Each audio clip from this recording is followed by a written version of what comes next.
Eh bien, salut à tous, ici Alexandre. On se retrouve aujourd'hui pour une nouvelle vidéo. Donc aujourd'hui, je vais vous présenter et parler de mes films que j'ai vus durant le mois de février 2025. Donc j'en ai vu en tout 16. Donc je vais vous en parler sans plus tarder.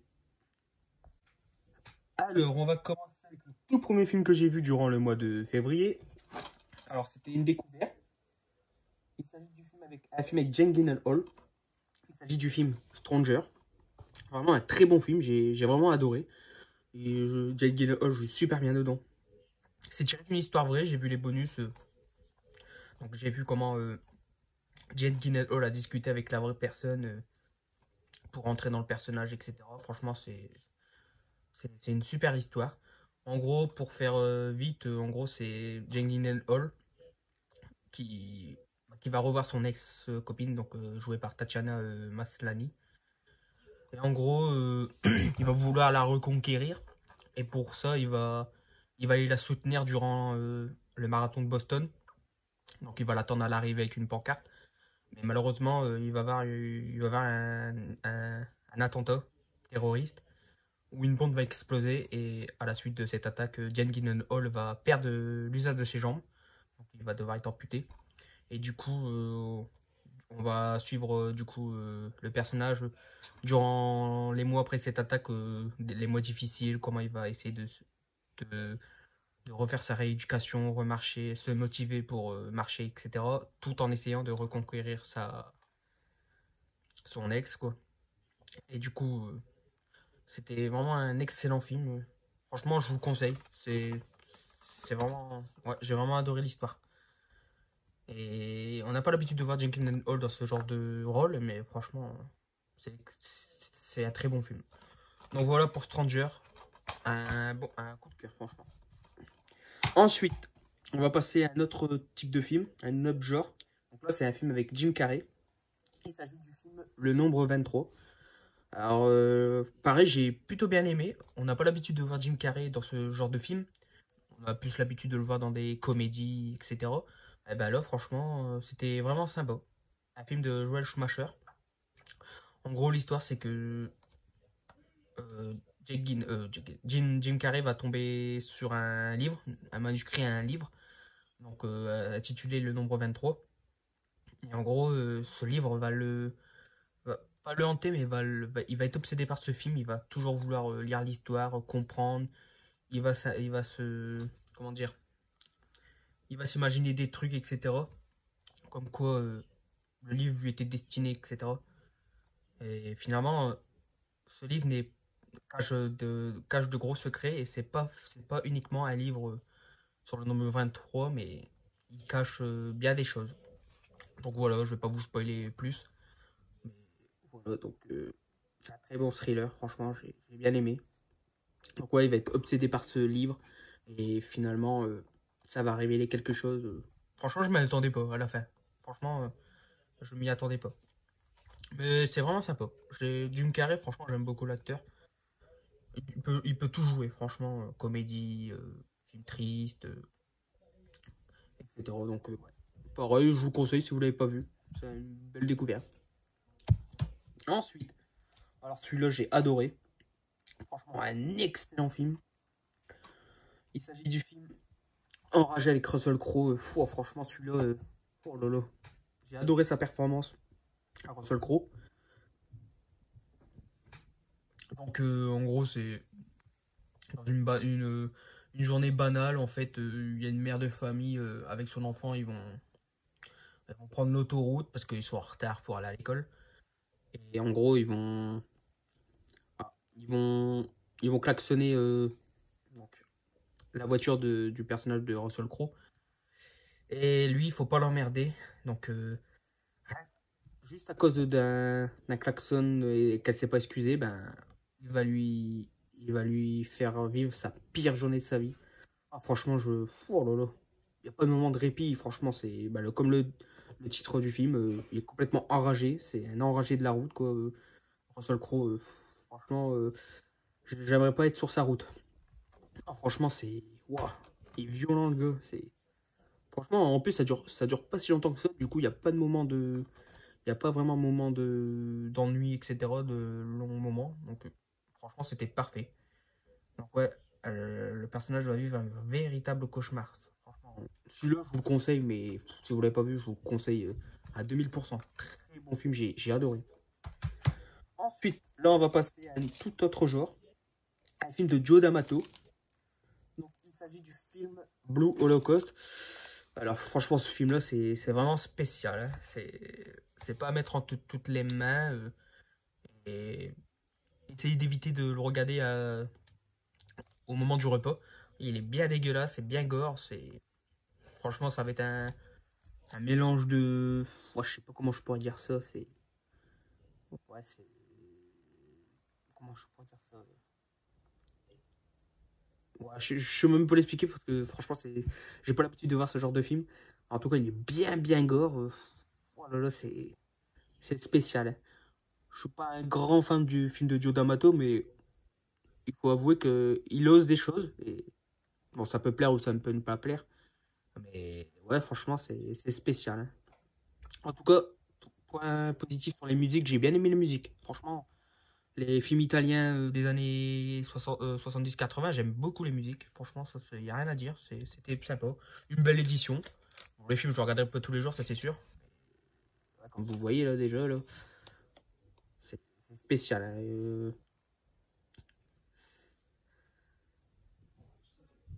Pour la découverte, je vous conseille pour la découverte, pour ceux qui aiment bien le genre, un peu à la nécromantique, etc. Bon, même si c'est pas trop. Quoi qu'il y a. Ouais. Il y a un peu de nécrophilie dedans, un peu. Ouais. Mais ouais, je vous le conseille. Et pareil, le reportage de. Enfin, l'interview, enfin, je sais pas c'est quoi, mais de David Didlot est vraiment très intéressante. Ouais. Pas mal de morts gore, en tout cas. Et pour l'époque, franchement, les effets spéciaux, enfin, les mogoblins, etc., les morts et tout, ils étaient vraiment bien faits. Après, il durait combien de temps? Je sais plus. 94 minutes. Ouais, ça va. Il y avait quelques petites périodes un peu longues, mais sinon, ça allait encore. Ouais, je vous le conseille quand même. Ensuite, on va à un film que j'aime beaucoup et que j'ai revu, ce que j'avais pas revu depuis quelques années. Et j'ai vu la Director's Cut. Franchement, elle apporte énormément de choses. Il s'agit du film 3 avec Brad Pitt, Eric Bana et Orlando Bloom. C'est un péplum que j'adore énormément. Franchement, le casting, les costumes, l'histoire, franchement, elle est top. Et la Director's Cut, elle apporte énormément de choses. Des scènes supplémentaires. Donc, notamment, il y a une scène que j'avais bien aimée, c'est vers la fin quand il y avait les Spartiates qui avaient disparu. Bon, on se demandait où ils sont partis. Finalement, et grâce à ces scènes supplémentaires, on sait où ils étaient cachés, etc. Donc, déjà, ça, c'est super. Le film est beaucoup plus gore, beaucoup plus violent. Notamment, une scène vers la fin, franchement, c'est quand même assez trash. Mais ouais, franchement, je vous conseille cette Director's Cut qui dure quand même plus de 3 heures. Donc, mais franchement, les 3 heures, je les ai pas vues passer. J'ai passé un excellent moment. Franchement, je vous conseille la Director's Cut. Voilà, pour le film 3. Ensuite, on va passer du film d'horreur. Déjà, ça, c'est un film de mon enfance. C'est l'un des premiers films d'horreur que j'ai vu de ma vie, quoi, en VHS. C'est un film de Dick Maas, Grand Prix du Festival à Avoriaz en 84. Il s'agit du film L'Ascenseur. Alors, j'aime beaucoup ce film. J'en garde pas mal de souvenirs de ce film. Donc, le revoir, franchement, c'était cool, parce que je l'avais pas revu depuis la VHS. Il y a des moments, je me rappelle, il y avait des scènes qui m'avaient marqué avec l'ascenseur. Franchement, les revoir, c'était super. Pour celui qui le découvre aujourd'hui, je pense que ça aura quand même beaucoup vieilli quand même. Il y a des scènes, c'est vraiment, ça a mal vieilli. Et en plus, c'est pas un film à gros budget, c'est un film hollandais. Mais franchement, pour l'époque, c'était vraiment sympa. En gros, l'histoire, c'est qu'une ascenseur qui va tuer des gens, quoi. On se demande pourquoi. Est-ce que c'est une défaillance ou il y en a, ils vont penser, est-ce que c'est quelqu'un qui trafique les ascenseurs pour tuer les gens? Mais finalement, à la fin, on va se rendre compte que finalement, c'est pas qu'une simple ascenseur. Donc ouais, franchement, c'est vraiment sympa. J'ai bien aimé le revoir. Ça a quand même pas mal vieilli, mais ça reste toujours aussi bien. J'ai vraiment adoré. Voilà pour l'ascenseur. Très content. Ensuite, alors là, celui-là, je l'avais jamais vu. Alors, je savais pas si c'était un remake ou une suite, mais apparemment, c'est un remake du même réalisateur, donc Dick Maas. Donc, l'ascenseur numéro 2. Alors, globalement, c'est la même histoire en fait. Et il y a même des scènes, des plans qui ont été filmés comme l'original, parce que je l'ai vu directement à la suite. Et pareil, le même angle de caméra et tout. Donc, enfin, c'est Dick Maas qui l'a fait, donc bon, il connaissait son film. Mais cette suite, enfin, ce remake, franchement, j'ai trouvé vraiment sympa. En gros, c'est le même film avec un plus gros budget, parce que là, c'est une version hollywoodienne. Et ouais, j'ai vraiment bien aimé, avec Naomi Watts, notamment. Les morts sont plus gore. D'ailleurs, il y a certaines morts qui m'ont fait penser un peu à Destination Finale. C'était vraiment sympa.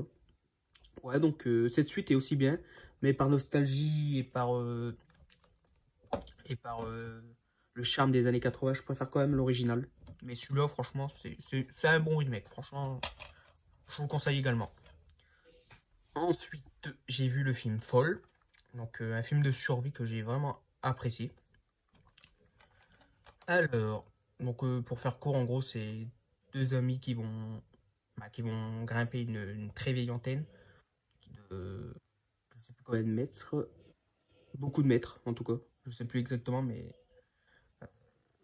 une très très grande antenne, je crois que c'est 1 kilomètre, je crois, 1000 mètres. Et en gros, c'est arrivé tout en haut, et malheureusement, ils vont rester coincés.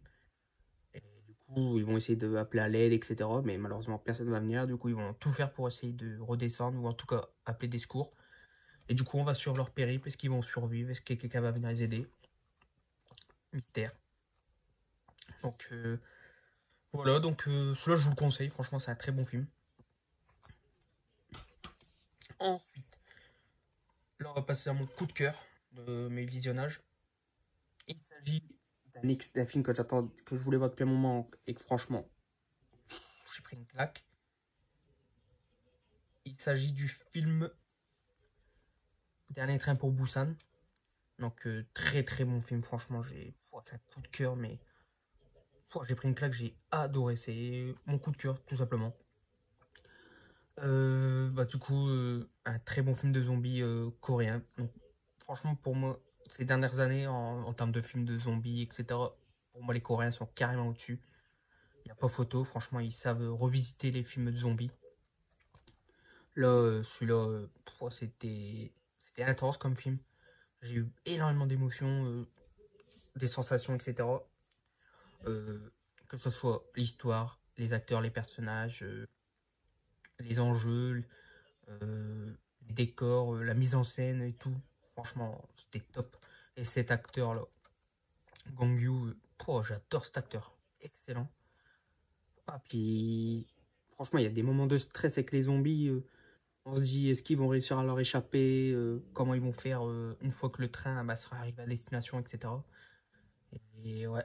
Oh, puis la fin, pour ceux qui l'ont vu, la fin, elle est bouleversante quand même. C'était très triste. Mais, mais le jeu d'acteur, que ce soit les plus âgés ou les plus jeunes, ils jouent super bien. Et voilà, c'est mon gros coup de cœur de ces dernières années en termes de films de zombies. Ils rentrent facilement dans mon top 10, peut-être voire même top 5. Donc voilà, je vous le conseille hein, si vous ne l'avez pas vu. Mais je pense que déjà beaucoup d'entre vous l'ont vu. Voilà. Ensuite, donc on continue avec ce Blu-ray là. Ensuite, j'ai vu le film d'animation Seoul Station. Donc apparemment, c'est un préquel à Dernier Train pour Busan. Oui et non. Parce qu'en gros, ça se passe quasiment en même temps. Donc c'est au tout début de l'apocalypse, mais ça se passe à un autre endroit, donc à Séoul. En gros, ça va être l'histoire de... On va suivre du coup l'apocalypse qui va se passer. On va suivre l'histoire de quelques survivants. Dont notamment une jeune femme, enfin entre 25 et 30 ans on va dire, qui est prostituée. Puis apparemment son père va être à sa recherche. Et du coup ils vont essayer de se retrouver à travers tout ce chaos qui se passe à Séoul. Mais finalement, ce n'est pas forcément. La personne qui la recherche n'est pas forcément la personne qu'on croit. Bon, je vous laisse voir ce film d'animation qui est très sympa. Franchement, c'est très sympa. C'est pas le même style d'animé qu'au Japon. Là, c'est coréen, donc c'est un autre style. Mais ça reste sympa de voir un animé zombie. Donc, franchement, c'était sympa. En tout cas, je vous conseille. Mais je vous conseille énormément le dernier Train pour Busan. Ensuite, j'ai vu ça. Suite. Enfin, suite. C'est pas vraiment une suite. Ça se passe dans le même univers, etc. Mais ça se passe quelques années après. Donc, après le dernier Train pour Busan. Mais on suit d'autres personnages et à un autre endroit. Donc, en gros, c'est des personnes qui ont réussi à sortir de la Corée, donc envahies de zombies, et qui se retrouvent à Hong Kong. Et des mercenaires vont leur proposer de devenir riches. Mais pour ça, il va falloir retourner en Corée, donc dans les villes remplies de zombies, et aller retrouver un fourgon avec de l'argent dedans, et le ramener au navire. Mais bien évidemment, ça va pas se passer comme prévu. Donc ils vont devoir survivre à travers cette ville qui, qui est remplie de zombies, quoi.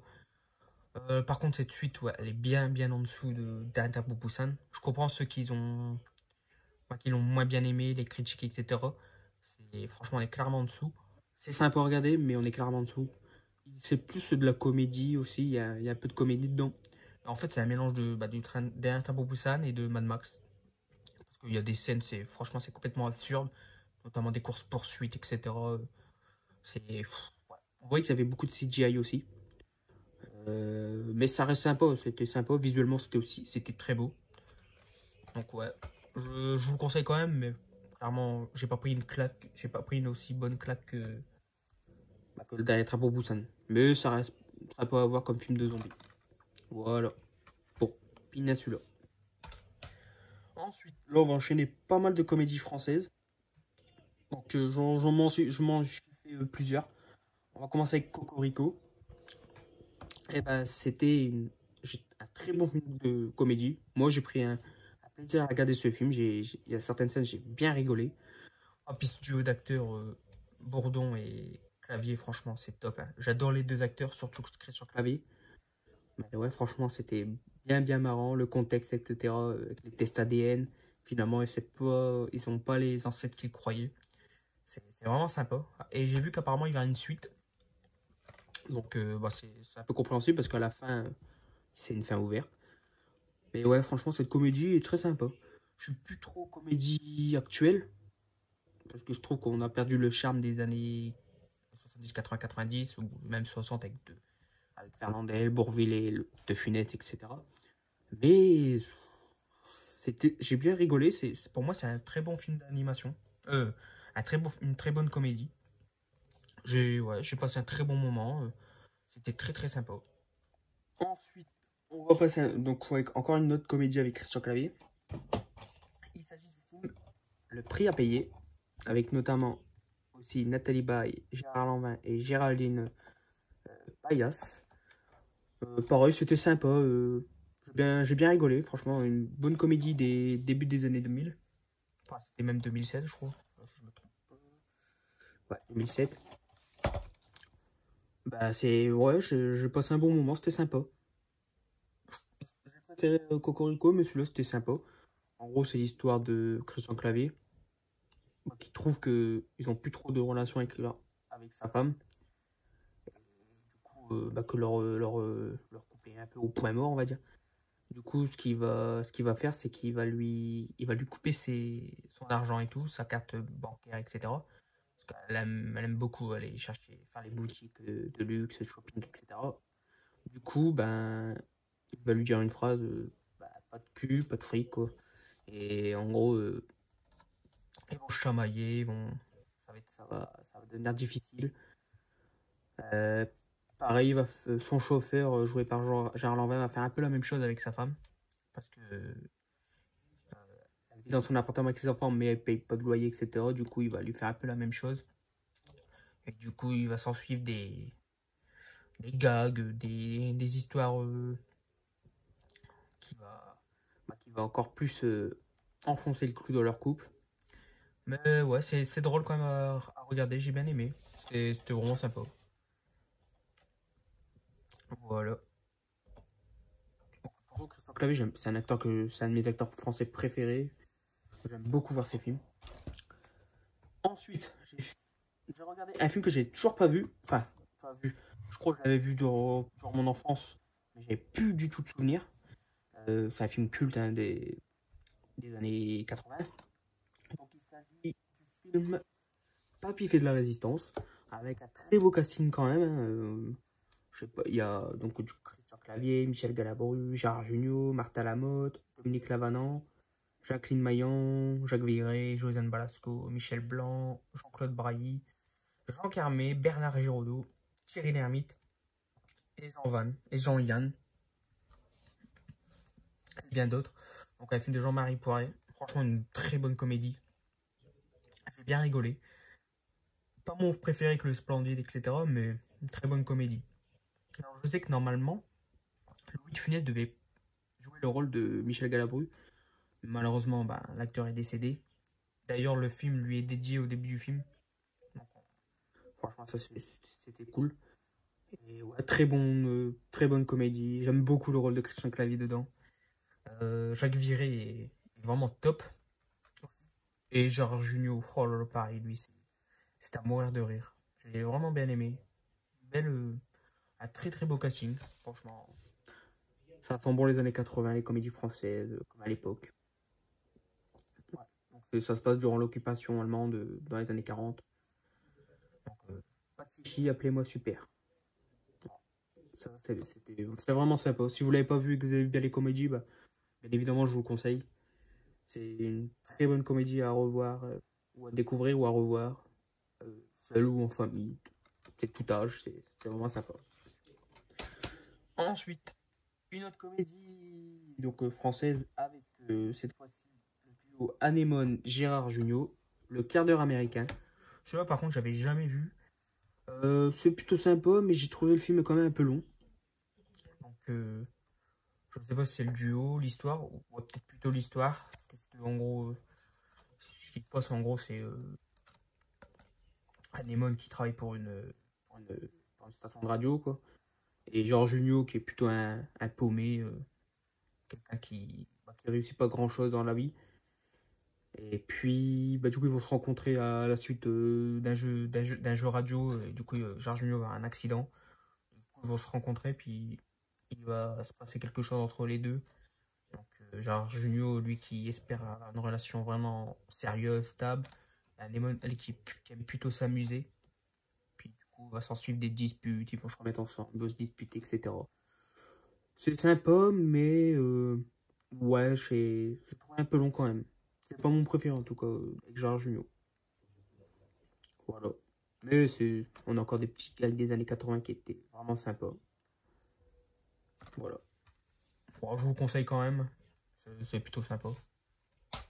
Et le dernier film que j'ai vu durant le mois de février. Alors, il s'agit du film Creed 3. Donc, j'avais déjà vu le 1 et le 2. Le 2 au cinéma. J'avais vraiment bien apprécié. Bon, pas autant que les Rocky, mais c'était vraiment sympa. Et cette fois-ci, ce troisième opus se joue sans Sylvester Stallone et son personnage de Rocky. Donc là, c'est uniquement centré sur Creed. Donc Adonis Creed, joué par Michael B. Jordan. D'ailleurs, c'est lui qui réalise ce troisième opus. Alors franchement, j'ai trouvé vraiment sympa les scènes de boxe très bonnes. En plus, il y avait des petites références à des animés, j'ai bien aimé. Notamment du Dragon Ball. Par contre, on sent quand même qu'il y a un petit vide qui a plus Rocky. Donc ça se fait quand même sentir. Moi, perso, je l'ai ressenti quand même. Le film passe super bien, j'ai bien aimé. La qualité du 4K, top démo, franchement, magnifique image. J'ai vraiment adoré.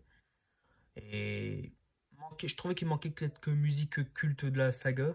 On a eu quelques petites musiques vers la fin, mais sinon, ça manquait quand même je trouvais, de musique, etc.